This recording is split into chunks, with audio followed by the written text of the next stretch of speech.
Chapter 16. Leaders demand a miraculous sign. One day the Pharisees and Sadducees came to test Jesus, demanding that he show them a miraculous sign from heaven to prove his authority. He replied, "You know the saying, 'Red sky at night' means fair weather tomorrow. Red sky in the morning means foul weather all day. You know how to interpret the weather signs in the sky, but you don't know how to interpret the signs of the times. Only an evil, adulterous generation would demand a miraculous sign. But the only sign I will give them is the sign of the prophet Jonah." Then Jesus left them and went away.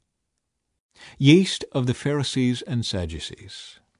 Later, after they crossed to the other side of the lake, the disciples discovered they had forgotten to bring any bread. "Watch out," Jesus warned them. "Beware of the yeast of the Pharisees and Sadducees." At this, they began to argue with each other because they hadn't brought any bread.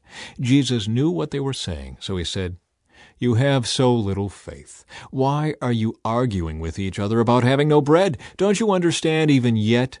Don't you remember the 5,000 I fed with 5 loaves and the baskets of leftovers you picked up? Or the 4,000 I fed with 7 loaves and the large baskets of leftovers you picked up? Why can't you understand that I'm not talking about bread?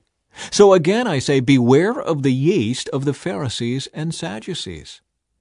Then at last they understood that he wasn't speaking about the yeast in bread, but about the deceptive teaching of the Pharisees and Sadducees.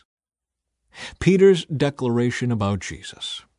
When Jesus came to the region of Caesarea Philippi, he asked his disciples, "Who do people say that the Son of Man is?"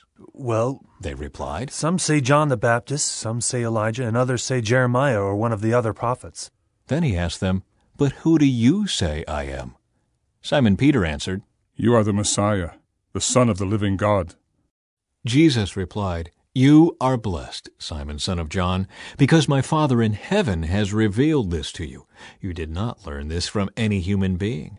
Now I say to you that you are Peter, which means rock, and upon this rock I will build my church, and all the powers of hell will not conquer it. And I will give you the keys of the kingdom of heaven.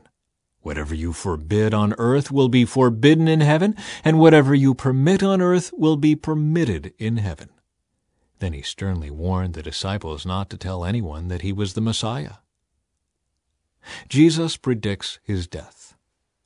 From then on, Jesus began to tell his disciples plainly that it was necessary for him to go to Jerusalem, and that he would suffer many terrible things at the hands of the elders, the leading priests, and the teachers of religious law. He would be killed, but on the 3rd day he would be raised from the dead. But Peter took him aside and began to reprimand him for saying such things. "Heaven forbid, Lord," he said. "This will never happen to you." Jesus turned to Peter and said, "Get away from me, Satan. You are a dangerous trap to me. You are seeing things merely from a human point of view, not from God's." Then Jesus said to his disciples, "If any of you wants to be my follower, you must turn from your selfish ways, take up your cross, and follow me. If you try to hang on to your life, you will lose it. But if you give up your life for my sake, you will save it. And what do you benefit if you gain the whole world but lose your own soul? Is anything worth more than your soul? For the Son of Man will come with his angels in the glory of his Father, and will judge all people according to their deeds. And I tell you the truth, some standing here right now will not die before they see the Son of Man coming in his kingdom."